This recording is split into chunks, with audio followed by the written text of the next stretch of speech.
Alright, this is episode 10 of Keller's ABA build.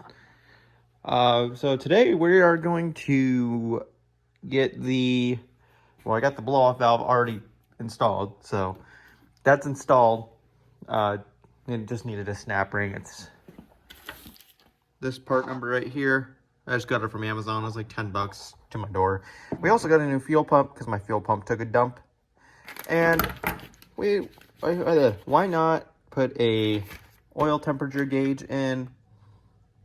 And yeah, that's about it, because I got the wrong fuel gauge, so I can't really run a fuel gauge. So there is a fuel used gauge on on the Tuner Studio gauge. So I'm just gonna use that as kind of a rule of thumb.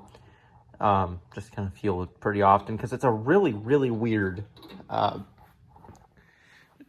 setting unit. It's 10 empty with 100 full, and I cannot find a 10 empty with the 100 full. That's ohms. So I don't know what I'm supposed to do. I have a 0 to 90 gauge that might work, but I don't know. It's being weird. So I believe I might be able to make it work. Just gonna be really weird. I'll just kind of have to get used to it, I guess, because I cannot find the 10-100. So yeah, we're gonna get all that done today, and then that's it, besides exhaust, which I might do today, depending if I got time or not. But yeah, it's coming along. Let's go ahead and start with the fuel pump. Okay, so I'm working on the fuel gauge right now. I thought of an ingenious idea. So I need to, this is a 0 to 90 ohm fuel gauge. This is like a 16 by like 1 or 10 by 16 by 10. It's a really weird fuel gauge. I cannot find any gauges that have this. So what I did is I pushed the arm till it's all the way on the ground, and I marked right where the needle is, where empty is. Then I went to full, and I marked it where full is with a paint pen. And then it's not half a tank, it's actually a quarter tank. There's the inside of the gas tank. Yeah, I got some foam in there, it helps with slosh, but yeah, it's at about a quarter tank. This is a 20-gallon tank. There's about 5 gallons in here. So yeah, just want to kind of show you how I did the fuel gauge. This is not where it's going to be sitting, obviously, but it's just all running off the jump pack. I am going to test this backlight though, because I would like to see what my fuel level is at night. So let me pull that wire off. Oh, it's red. I wanted it red. Oh wait, red's fine. Forgot this is going to be a black and red car. But yeah, it works. Awesome. Yeah, so I don't have to return it to Amazon. Perfect. Okay, so now we're going to be working on the oil temp sensor. So this is critical because it is a turbocharged car. This was not made for turbo, but we built it to be a turbo. So we got the oil cooler in, and it's the biggest oil cooler I could find. That actually is bigger than the one on my old 6.2 diesel radiator. But yeah, it's cleaner than my 6.2 diesel radiator's oil cooler, which those really need an oil cooler to operate. But this has a warning light on it too. It's actually a digital gauge. I'm not sure if you can see it, but once we get it in the car, I'll actually show you. Actually, let's see if this film will come off and let me show you. Kind of. It's from Dragon Gauge. It's from China, obviously. But, you know, if it works, I don't really care, as long as it's somewhat accurate within like 10 degrees. So yeah, I'm going to get this installed. This is the temp sensor right here. I'm actually going to install it. It's actually in a perfect spot. It's right here. I'm going to install it right there, because it's a perfect spot, and why not? So yeah, I'm going to get this installed. It's literally just unplug that and then run some wires inside the car, and then have that plug, and then put a battery ground on there. I actually do need to add another ground. I'm trying to not forget that, because this actually does need another ground. I think what I'm going to do is I'm going to take this nut off. This actually goes to the shock tower. I'm going to grind away at the paint and make it so it's bare metal. And I'm actually going to run like a 2-gauge wire from here to here So the whole frame is completely grounded, because I think that's what killed the other fuel pump. And what I did, instead of a self tapper, I actually riveted the ground to the body, and it's got a clean ground. I scraped the paint off, so it's bare metal. But yeah, I am gonna get to that plug, and then I'm gonna make a little faceplate for the 2 gauges that I have. But yeah, I guess I'll start getting on that. I'll see you guys when it's done. All right, everyone. So this is like a couple hours later. I totally forgot what I was even doing for the last part, but I put some new injectors in it. Well, new. They are from my 2-liter ABA. They're the stock injectors, but for some reason, and I don't know why, or I don't know how, but these things, they brought the turbo up to 25 psi of pressure of boost with no issues whatsoever.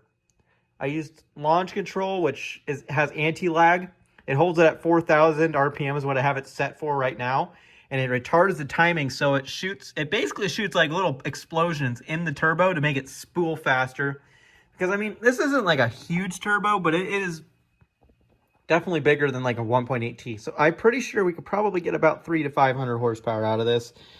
It runs really, really good. But my oxygen sensor is having this weird issue.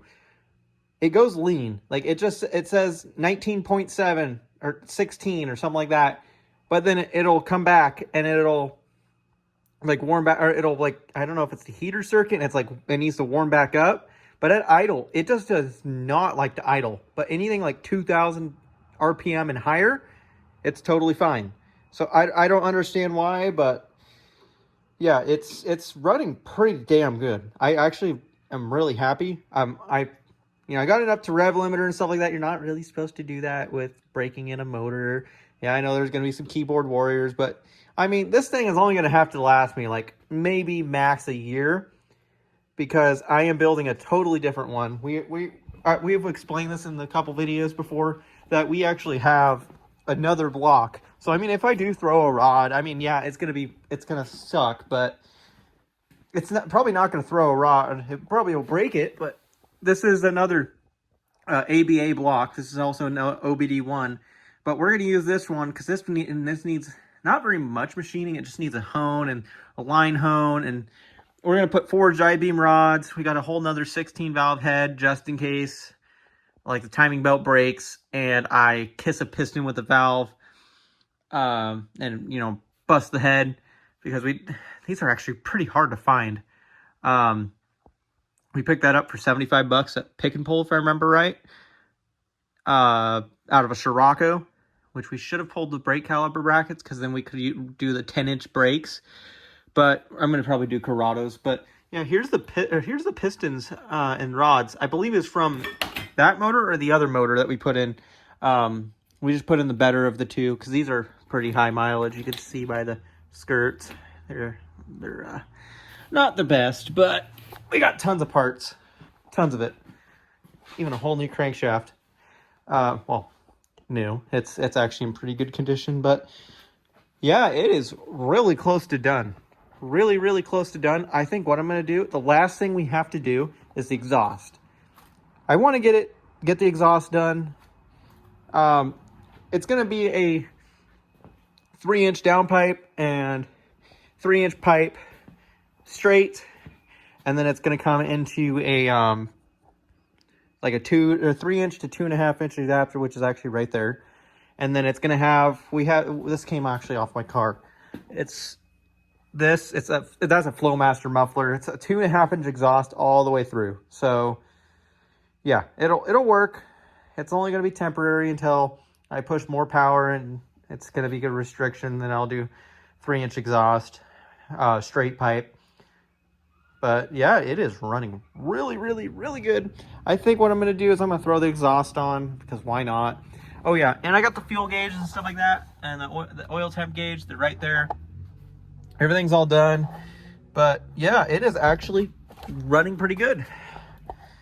But yeah, also what I have to do is, it got a little hot right there. I think what I'm going to do is, I we got some like aluminum sheet.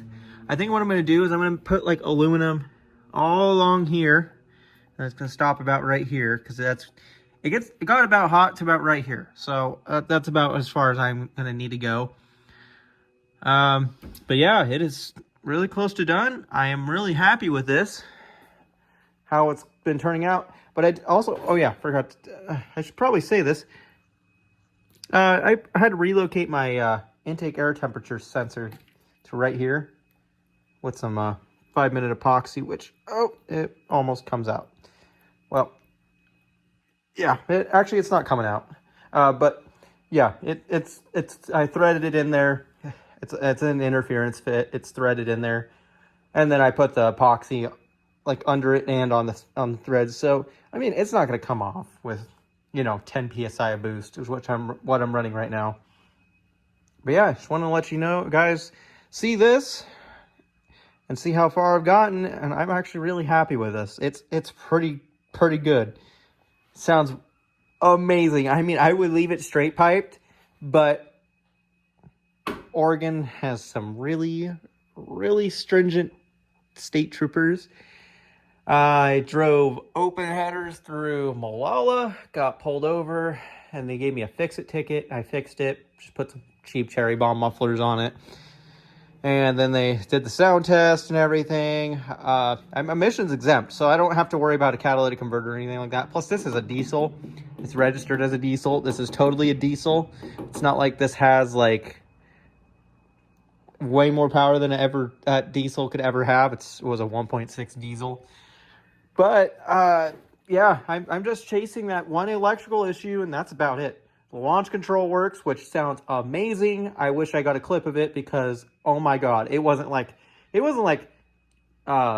popping and banging. It was actually a clean, like, rev limit, super soft rev limiter, and it spooled up the turbo. I was watching the gauge, and it went up to like 23, 25 PSI of boost, and we haven't even tuned the thing. So yeah, like everything boost wise is all at like 1 degree advanced because we were trying to keep it from knocking, which is really bad on a motor if you don't know.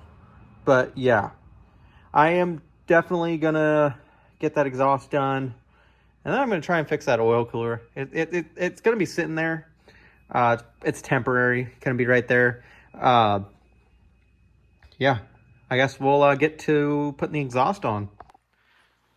All right, so what I did for getting these wires from melting again is I literally just took some aluminum sheeting, not a road sign, and yeah, I just cut them and drilled 2 holes, and this was where the old fuel filter used to sit on the diesel, and it's perfect. I mean, the fuel lines don't really need to be super cooled down because they have cold fuel going through them all the time, but yeah, it is getting better. I just got to clean up these wires. I sliced my hand really bad. Oh, bloodboarding, sorry. Yeah, I don't know if YouTube's going to allow that, but whatever. Yeah, I got all that done. I got to wait for this to seal up. I'm just going to wait, probably an hour. And it'll be clean. Surprisingly, it was weird. It didn't even like hurt or anything.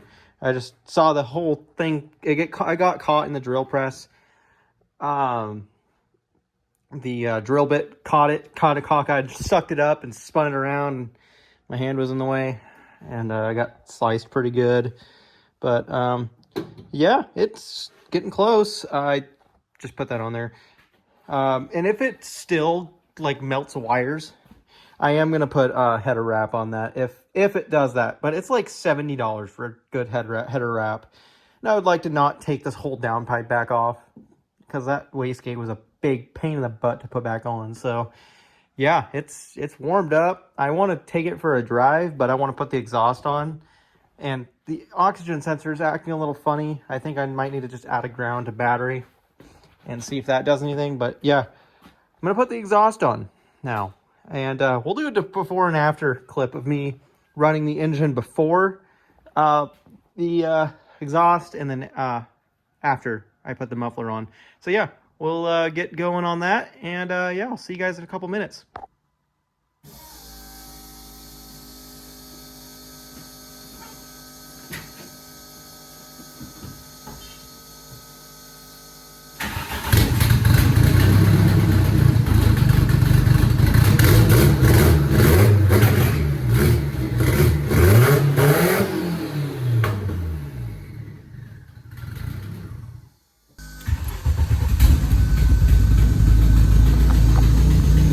got a exhaust leak.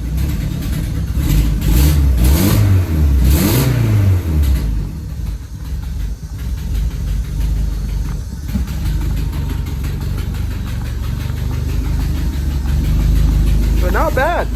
I gotta fix that exhaust leak though. So we finally have got Keller's Rabbit running. We've been toying with different things. He's been working with the map of the engine, but I think we got most everything dialed. It's actually today running good. So what was happening is that the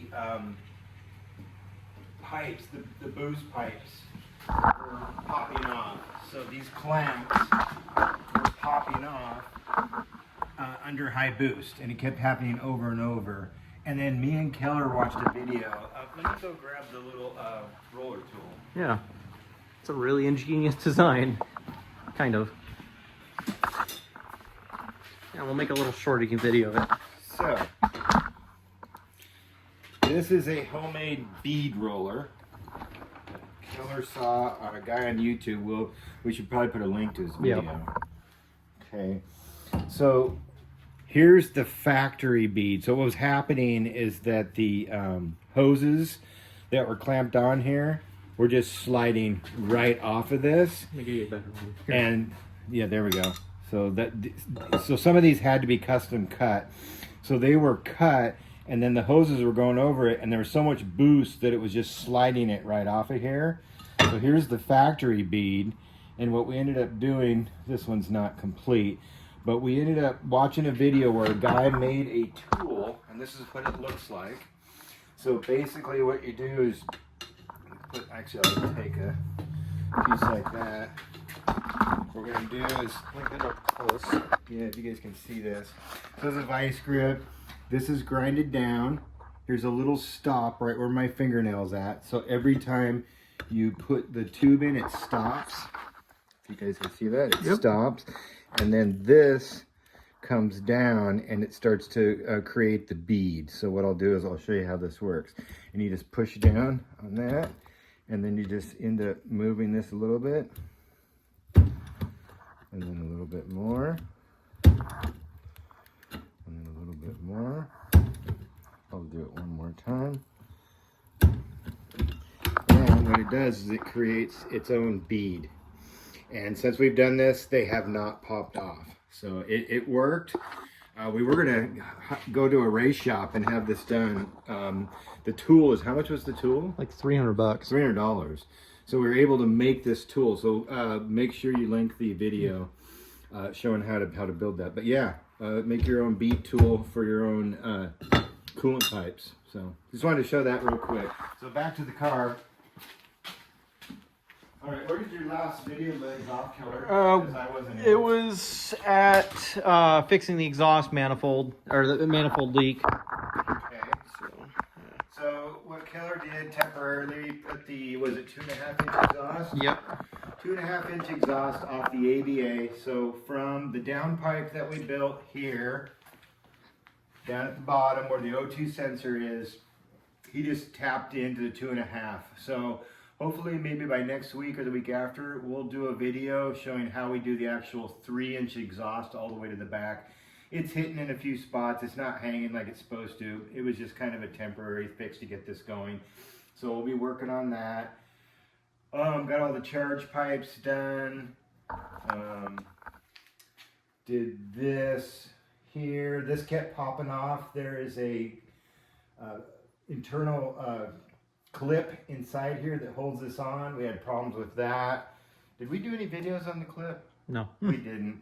So basically there's an internal snap ring that holds this on to this aluminum fitting, and the O-ring we had on here that seals these two was too big, and we weren't able to compress this enough to get that snap ring to completely snap into the groove. There's a groove right underneath here, and so what we had to do is find a thinner O-ring. We had to shave the spring clamp here just a little bit, and then we were able to get it to snap in. So this stopped pulling off, and I believe Keller, did you just use epoxy on this? Yep. Yeah, just epoxy. We tried JB Weld to hold this on. This is literally, we just drilled a hole in this, This kind of has a barbed fitting and it sits in here. I'm sure what we want to do is get this to be in a aluminum housing and not a flexible housing. Seems to be working fine. Keller's seeing people using this and it's still working fine. So we'll keep using that, but eventually I think what we're going to want to do is get some kind of aluminum housing that has this fitting on it and has some kind of a threaded fitting for this sensor here. What was the sensor? That's the intake air temperature. Intake air temperature. So, oil cooler. So what we ended up doing is routing the oil cooler to where the heater box usually goes, and it's getting good airflow. Oil temperature not over 190. Mm-hmm. So oil temperature is not over 190. It's just perfect. This will be great in the wintertime, but right now Keller's getting baked because the heater box is out of here and the oil cooler is right here and it's blowing hot air into there. And in the wintertime, it would work great. The other day, Keller said he drove in the rain and there's no rain pouring into the car or into this section. So even though this is vented here on the hood, for some reason rain is just not pouring in there. So that was a good thing. Anything else that we did that you can think of? Keller's got the relays for the fuel pump. There it is here. Ended up putting a switch in the dash today. He had a theft switch right here that was hidden underneath this coolant tank, which is still going to be used. It kind of hides it. But he was having to open his hood every time he wanted to start and stop the car or go into the store or something. Running green injectors that Keller got for free. What are these injectors out of? Out of a Volvo S60R. Yeah, and so those are good to what, 250 horsepower? 250, 300, somewhere around there. Okay, so that's where we're at. How much horsepower do you think you're at now? Probably 200, 225. 200. So I haven't driven it yet. Keller's saying it's just faster than hell right now. It really is. It's really scary to drive. Let's say we got the radiator installed. This is stock radiator, but with 2 fans. What's your coolant temp fan? 180. 180. Yep. So he can control these with a switch, right? It's actually, I think it's, yeah, that is on the switch. It's on a switch. Yeah. So no more than 180. So water temperature's good, oil temperature's good. He's been wrapping it out pretty hard to the, what about 7,000 by rev limiter. And how many miles do you think you put on it now? Probably 500, 600. So it's pretty much broken in. Yeah, it's pretty much broken in. So it seems to be going good. I think one of the things we're going to do next is I have an 020 transmission for my Rabbit, and I did a bolt kit on the differential, an APR bolt kit. I think we're going to take this box out of here. It's the same final drive, right? Yeah. And we're going to take this apart. We'll take the one that I have that I haven't put in my car, and we're going to install that bolt kit in here. Keller already had a 4-speed in another car, another Rabbit, and the rivets, and all of you that know about 020 transmissions that have rabbits and stuff, usually what kills them is the rivets on the differential. They end up getting loose, and then they end up breaking and blasting through the case and putting holes in the case. So we're going to probably get that done sooner or later. He's already been romping on it, and I'm just really worried that this one's going to get a hole blown in it. Well, you said you'd buy this for me once I get the 020M. Yeah, until he destroys it, then I'm not going to want to buy it. But so that we will do a video of. I would like to, if we end up doing another bolt kit for my car, or if we do another one for one of Keller's car, we'll do the drilling and removing of the rivets on the differential. They're really easy. If you have a Bentley manual, a lot of them show the upgrade with the bolts in the Bentley manual. And I can't remember exactly what year it was. I think it might be in like the GTI Bentley manual, 84, 85 GTI. It could be Mark III. But they specifically show you what size drill bits you need to use and to get the rivets to get perfectly drilled out, and then they can be tapped out, and then the bolts can be just pressed right in. So when we do get the final drive out, we'll show you the bolt kit and we'll kind of explain a little bit more. What else are we going to be doing to this? Anything? Well, when we get up higher in the horsepower, definitely going to upgrade the rods and pistons. Yeah, so we'll end up doing a video of that. But it's really been kind of a neat adventure because you guys saw us when we got the motor, everything we went through. I think the most exciting part about this build was doing the Speedrino. It's something I never even thought we were going to be able to do. When Keller first started telling me about it, I never thought it would ever work.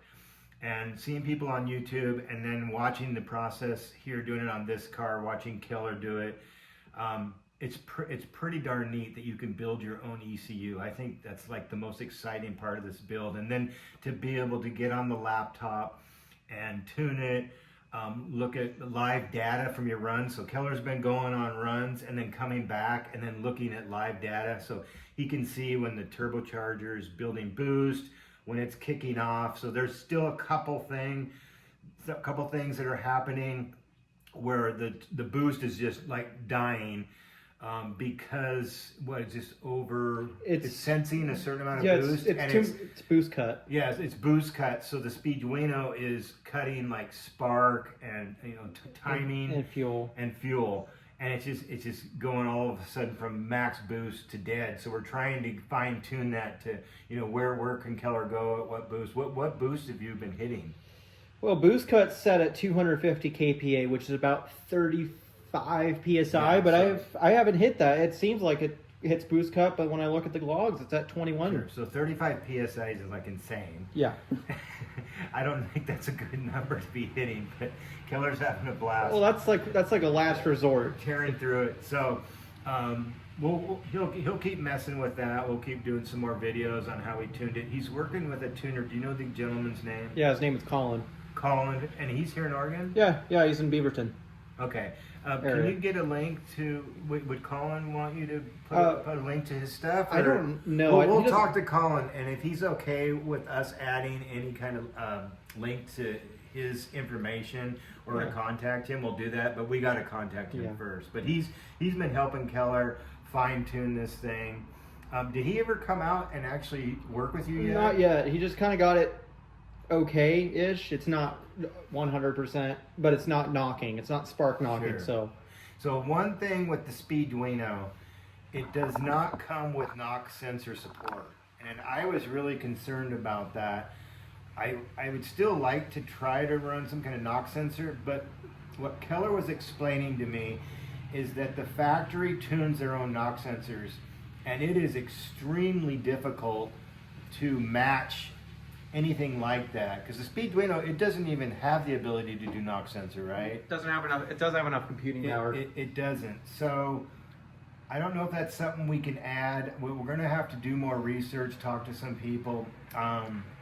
We've been going to Tectonics. We're lucky enough to live like an hour away from Tectonics tuning, and those guys have really helped us out. Shout out to the guys at Tectonics. They've helped us source parts like this throttle cable. We didn't know what this throttle cable was. This is off of VR6, right? Corrado, yeah. Corrado VR6. We had no idea. We were like, what are we going to use for a throttle cable? Those guys have really helped us out a ton. So shout out to Tectonics Tuning. We need to talk to those guys and then find out about the knock sensor. I'm concerned about detonating and burning a hole into a piston. But so far, Keller said he's not hearing any knock. He's running premium gasoline, which I think is definitely going to be a plus. He's going to have to keep running premium. It's really cheap right now. Yeah, so gas is getting cheaper here where we're at. So what is premium now? It's averaging about $4 a gallon, but I got it for like $3.70. $3.70. Yesterday. So that's here in August 2024. So gas is getting cheaper, which is nice. Other than that, everything else is pretty much the same. Like same. Clutch cable setup. Obviously we had to do some pretty funky, you can show them some of the hose stuff we had to do. Yep. So what we did on these hoses, we could probably go and find a hose that looks like this if we went to the auto parts store. But we already did a video on how we made this neck work out of the 16 valve upper coolant flange. But what worked on here to get these to work is at O'Reilly's Auto Parts. They have this like quick repair kit for radiator hoses, and they come with these nippled plastic fittings, And those came in really handy to make like this one, because here's the nipple right here. And then the lower one, I don't know if you can see the lower one. No, I don't It's think hard you to can. see. But basically, we were able to use those connectors to make exactly the fitting we need. And you can see on the front, on the intercooler, everything just barely fit in here. I mean, this isn't perfect right here. Maybe we might actually do some more cutouts if we have any cooling problems on the intercooler. But it just kind of sets in here. We haven't just kind of zip tied, but it's tight with the hoses. It's just like solid as heck. It's not going anywhere. The fans, everything barely fits in here. If you can see the charge pipes, it comes from down here under the battery and comes up. We got a little bit of rubber here because we've got some positive wires right next to the starter. And it just basically goes up and in. Other side just comes right up. This one was pretty easy. We did, if you can show them, Keller, we had to cut out. So this rabbit's got the square headlights. So to make this pipe fit, we had to cut out this section of the light right here to make it fit. If we had round headlights, it'd probably fit in here. But yeah, if you have square headlights and you're trying to get this pipe up to here, more than likely you're going to have to cut that out because it is very, very close and it was not going to fit. Other than that, you guys saw the whole videos on the build. I can't think of anything else that we've done ever since. Obviously, we're running the Mark III vacuum booster for the brakes and the master cylinder out of a Mark III. That was really cool. This is a really cool upgrade. The nice thing about this booster is it's a lot smaller than the one that originally comes on the Rabbits. It is huge. It sits right here. It takes up a ton of space. This one's really small. Everything screwed right up to it. All the brake lines literally screwed right up to it. I think Keller had to bend them just a little bit. We've got some crazy piping going on. I don't know if Keller's going to have to put the heater box back in. We have it, and literally it would be really easy. So basically what we did is, and this hose is overkill. This is the only hose we could find on a day. We were just scrambling to get hoses to get this thing running. But basically, the way that this works is you got your outlet here. This goes to the water pump. Yep. So the top outlet on the water pump. The middle. I wish you could see down in there. Or the middle, Yep. Sorry, the middle. Comes up to this neck here, and then there's the hose from the expansion tank that goes in right here. This is just tees off right there. And then we've got on the bottom of the water pump is the hose that goes to the radiator. So we bypassed the heater core. Now if we were to run the heater core, we would end up having a loop that went into the engine compartment and then just back out to this. So that's what we did. We bypassed it. In a way, it's kind of nice. It's less stuff here, less hoses here. We don't have the valve for the heater. But if Keller runs this, and we don't get that cold here where we live in Oregon. But if we have to, we saved everything. We can put it in later if we have to. But other than that, it's been a heck of a fun project, and super excited to finally get it running. When we get it tuned, we'll do some more videos. Keller did a short video today.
he's just super excited about it because it's like running like fast. So it was, you know, he was used to the ABA. What was the ABA horsepower? Well, stock, it's like about 110, but when I put the cam in, it was about 130, 140. 130, and now going to close to 200. He's feeling it on the seat. So we don't know exact horsepower figures until we start dynoing it. We're going to see if we can't try to locate a cheap dyno place here in town or Tectonics Tuning just to see where we're at, and then just keep going up from there. So thanks for watching the video series. It's been a ton of fun. Hope you guys enjoyed watching it. Like and subscribe. We're going to be doing some more videos. So upcoming, I'm still having an issue with the all-track with the DSG having a clunking from like stop to start first gear. So like if I'm in a parking lot and I hit reverse and then get in the middle of the parking lot and go to accelerate, I'm getting a weird grab on the clutches, and I don't know if I underfilled the fluid, if it's the fluid. I've been online, I'm not finding barely anything but one blog about a guy with a Golf R that's having the same problem that I'm having. So I got to diagnose that. It's not throwing any codes, nothing on the transmission. So it's really strange. I did the video on the motor mounts. That definitely helped it. It was getting to a point where it was really jerky before the mounts were done, but I'm still experiencing the same. And I'm also to the point where I might take it to the dealer, but what I'm going to do is I'm going to probably do another fluid service on it using Volkswagen's fluid. So I used liquid moly. I don't know if I underfilled it. I did it exactly by the book. I think it was spot on, but something happened because soon after I did the fluid service, I started noticing this clunking, and it doesn't happen all the time. It's like, and when it warms up, it's better. When it's cold, it's worse. And I've noticed it like on a hill. So if I'm on a hill and I'm stopped, and I accelerate good to move, it'll just be like a delay, and then it's like the clutches grab. So I got to figure that out. I'll do a video of getting that figured out, whatever it is. And then on the Beetle, we're going to be doing timing belt, water pump, and serpentine belts, and crankshaft seal, and camshaft seal. So we'll do a video of that. I also have a headliner issue on the Beetle that we need to address. I might tear that whole headliner out and try to get some new material. I've seen a couple of videos, so that might be upcoming here probably in September. Anything else that you can think of? Well, you want to take a drive in the car? Yeah, I guess we'll go for a drive. Yeah. Hey, this is Grandpa's first drive. There we go. Oh my God, look at all these wires Keller has all over. Yep. Oh my God. See, mine's a race car. Yours is more of a show car. See, I told you there's no land torque. I'm in second. Yeah, I'm in second. No, you're in third if you're going all the way. Yeah, there you go. Now you're in first. That's like second. That's not first. No, that's first. Are you sure? Yeah. It has. I told you it has no lead torque. That's not second. That's first. That does not feel like first gear. Yeah. That's gotta be second gear. Yeah. Try pushing all. Try and push. It, still need to work on. No, that's reverse. All the way to the left and up. Did that thing come off maybe? Here. Linkage? Here. Feels weird. I can't get out, so you're gonna have to check. Yeah, that's like third. I think it popped off. Should I turn it off? You can turn the fuel pump off too. He's not impressed.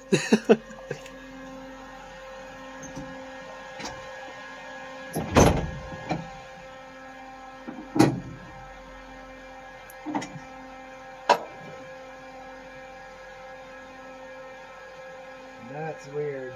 Is it still on? Still looks like it's on there. That's first. That is 100% first right there.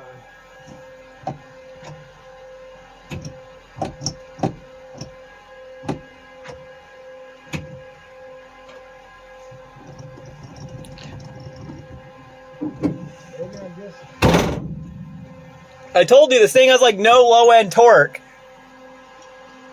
Trust me, you'd know if it's in third.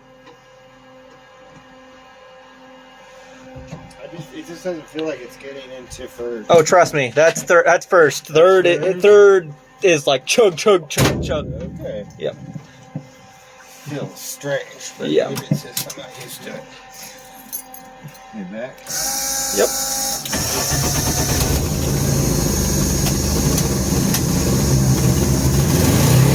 It's not in gear.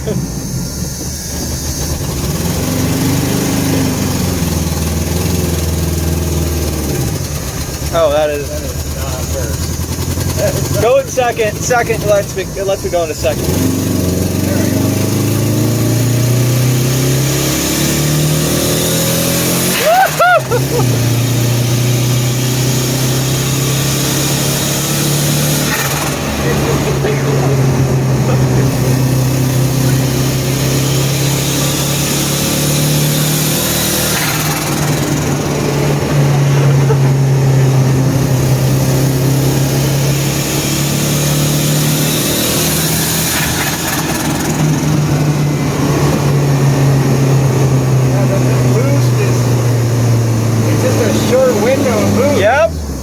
Yep, it is. Are you going to the fish hatchery?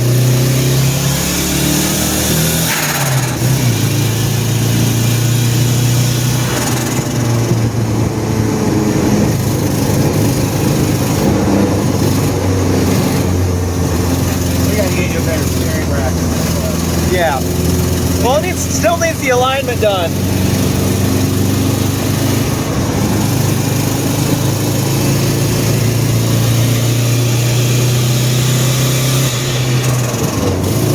RPM is that? You're at 3,000 right now.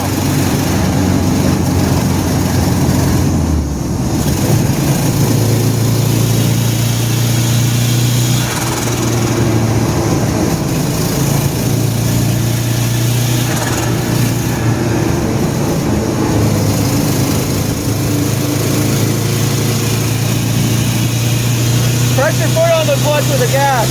Go and get log control. What?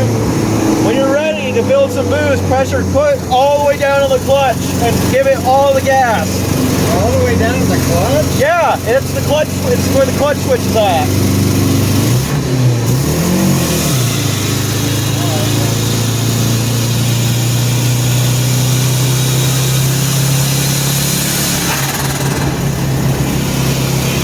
Fast, huh? When it's in the right boost.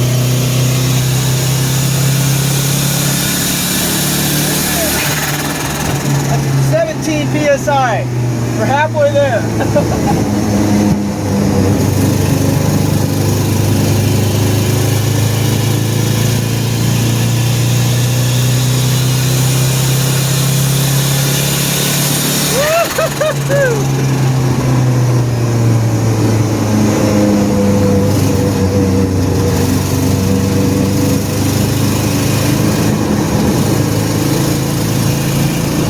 So earlier, why was boost cutting out? Too much. I think it was thinking it was too much. Oh. It just seemed like it was starting to build and all of a sudden. Yeah, that's all it did. We should take it to the drag strip. The Y. Sure. Yeah. Let's do a quarter-mile time on this.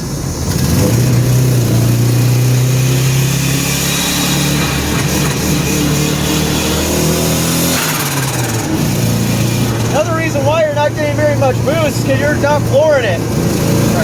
Okay.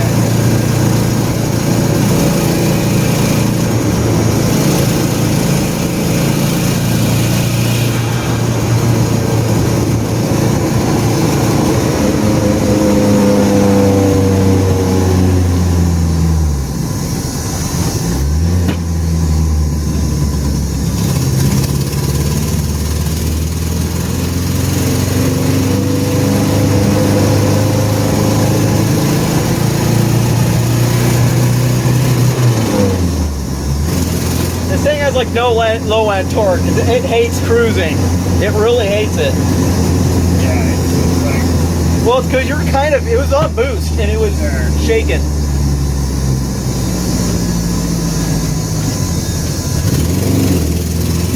This gear ratio doesn't seem to fit perfectly with this car.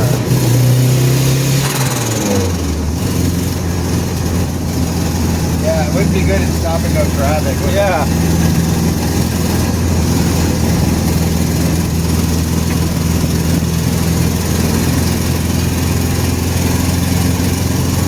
This guy would get out of the way, it'd give her all the beans.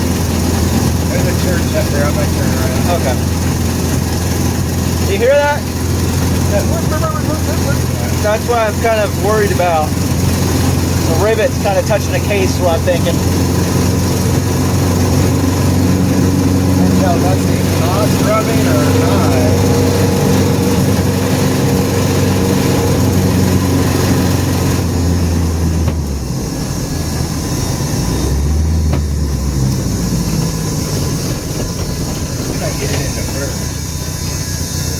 First is kind of a pain in the butt to get into. No, that's third.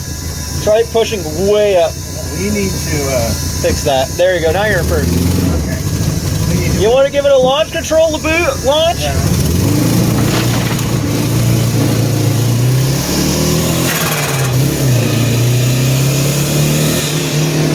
Why did it die there? Press the clutch in.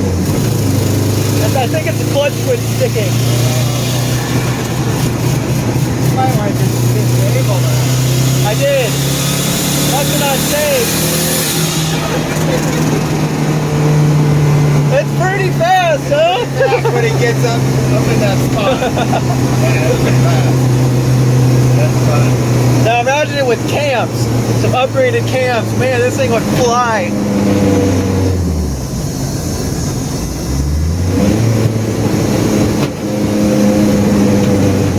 Boy, it's so bumpy with those coils. Yeah. See why I like the stock suspension?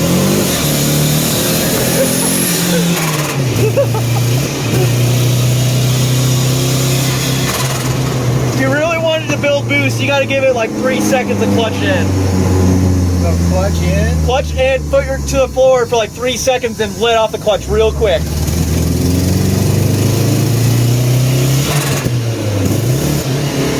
Do it again. Oh, it's got a rev limiter. You can give it all you want.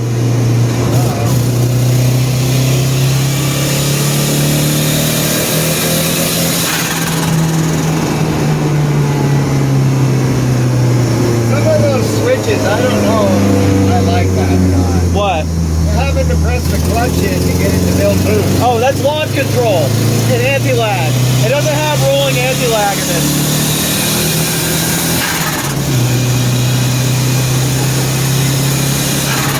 Definitely good right there. Yeah.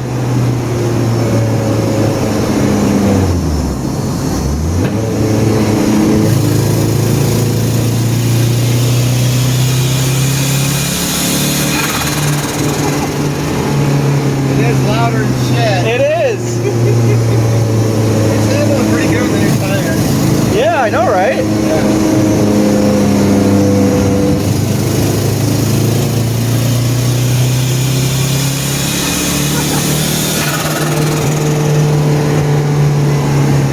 Probably going somewhere around 70, 80 miles an hour right now.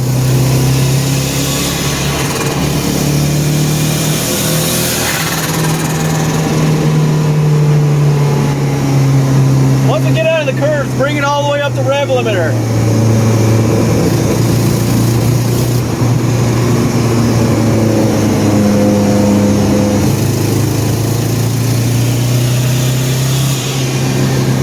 Yeah, I hate how it dies like right there. It shouldn't be doing that. Yeah. Like it wants to just go and all of a sudden it just kills it. Yeah.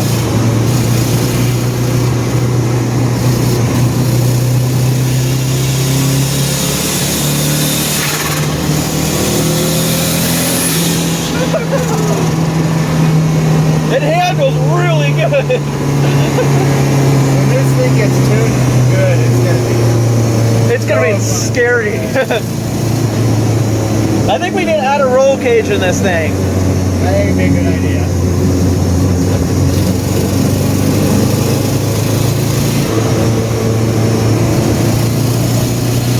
Oh, back end slid out a little bit.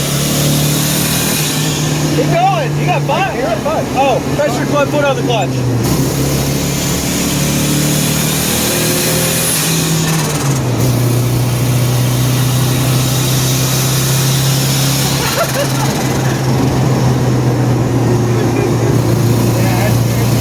It's fast. It'll be a lot faster once you get it all tuned up. Yeah. So when it's cutting out, am I hitting the rev limiter? No, you're at 5. You're not at 7 yet. A couple times where I feel like I'm only at like $5,000 and it Yeah. gets Let's go caught. to the straightaway up here. And we'll do a quarter mile, or well, not a quarter mile run, but we'll get up there.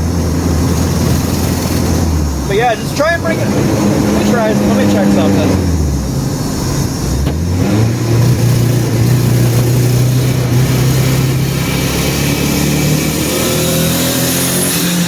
Right there. You're at 6, I think. Why is it cutting at 6? Why is it doing that? I don't know. I'm logging in right now, so yeah.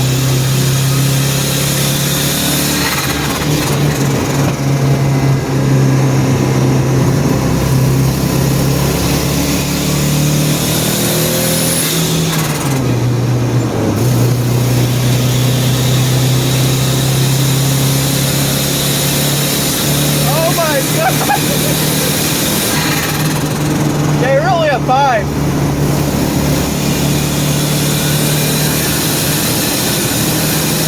Okay, I figured it out. The crank sensor. We're gonna have to take a look at that. We'll go on the straightaway and let's do a quarter mile run. Yeah, if I just get into a certain spot, it just Yeah. getting cut. Yep.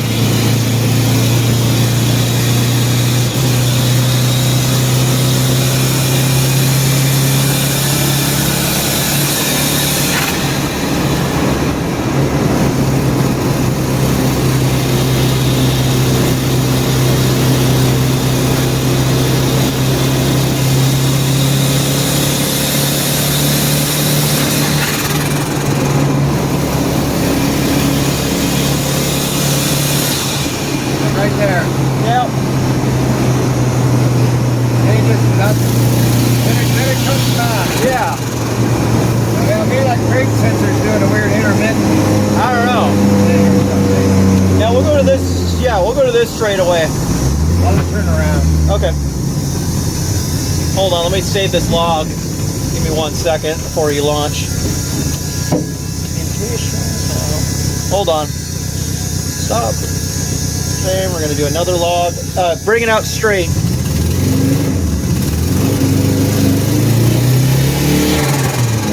Come up there. I don't want anybody to come up behind me. Yeah. Launch it, actually. We'll use the e-brake and we'll launch it. Okay, I think it's logging now. What do I do? Slip the clutch. Go.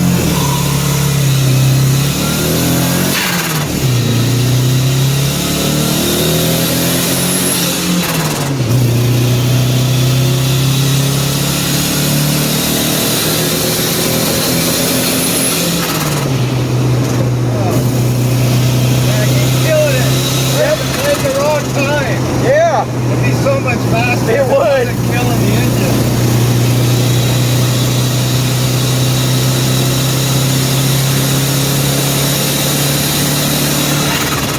Man, it was pretty good at the coilovers, though. Yeah, I know, right? It's a little bumpy. Yeah. Feels good. Feels way better than it used to. Yeah, for sure. Look at that oil temperature. It's at 179.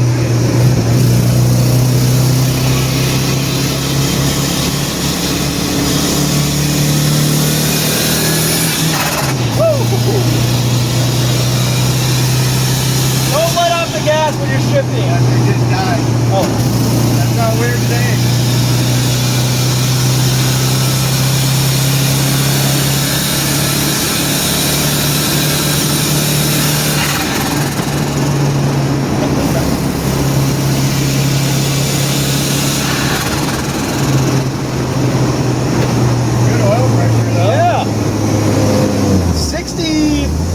I saw it up to 100.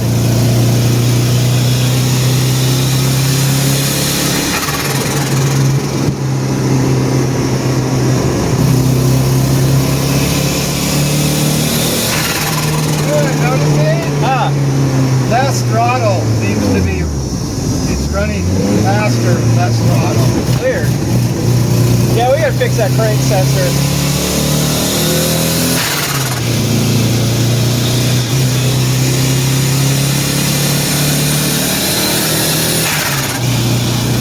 Yeah, like half throttle right there. It's not cutting out. Yeah, I could hear it kind of going bum, bum, bum, bum.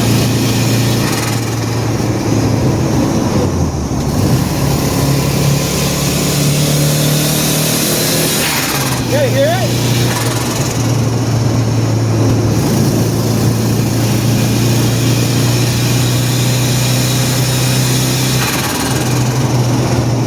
There's no turn signal.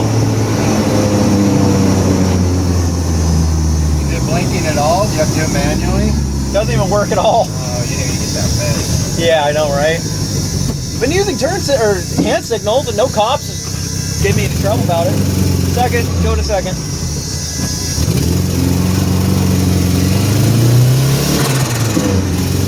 Don't let off the gas when you're shifting. Trust me. Hard not to.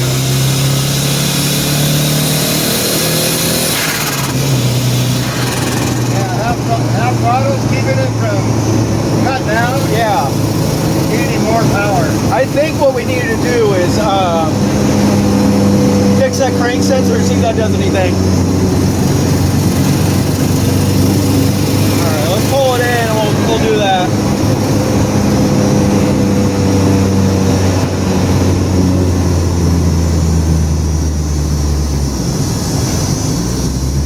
And let's fix that shifter too. That is really annoying.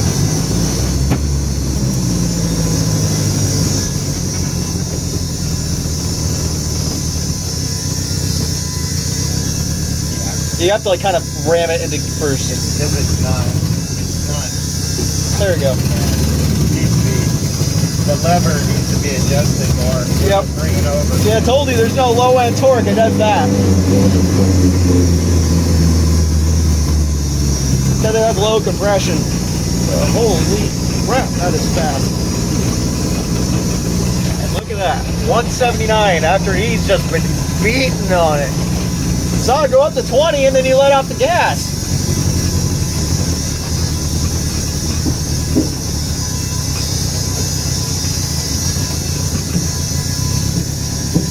Yeah, it's fun. It just needs some work, but it is definitely going to be very fast car. Nice to have the switch in there. Yeah.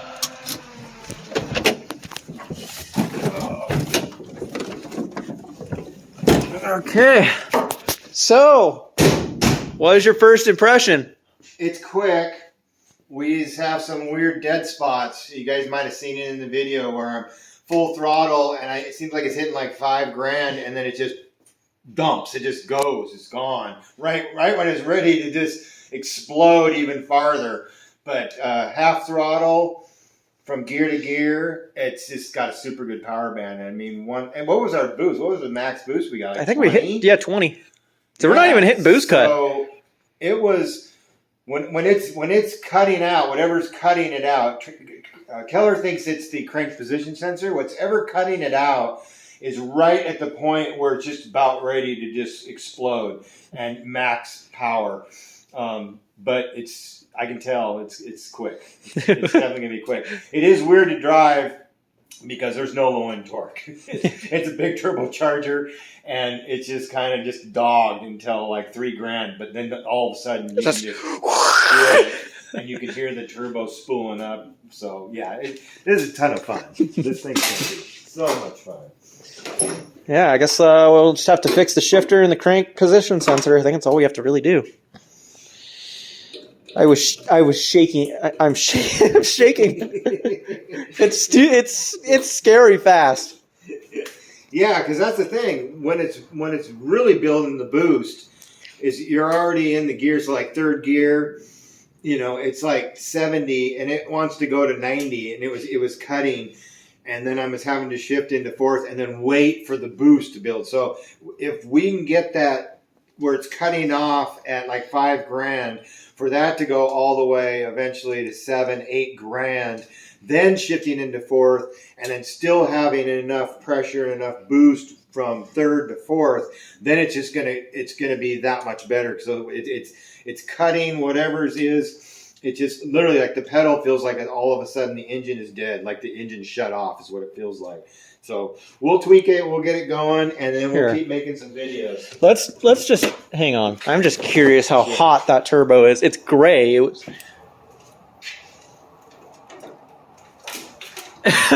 It doesn't even read. Yeah, it's great.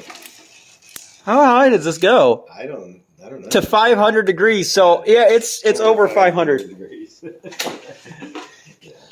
Yeah, he was having a little bit of fun with this thing.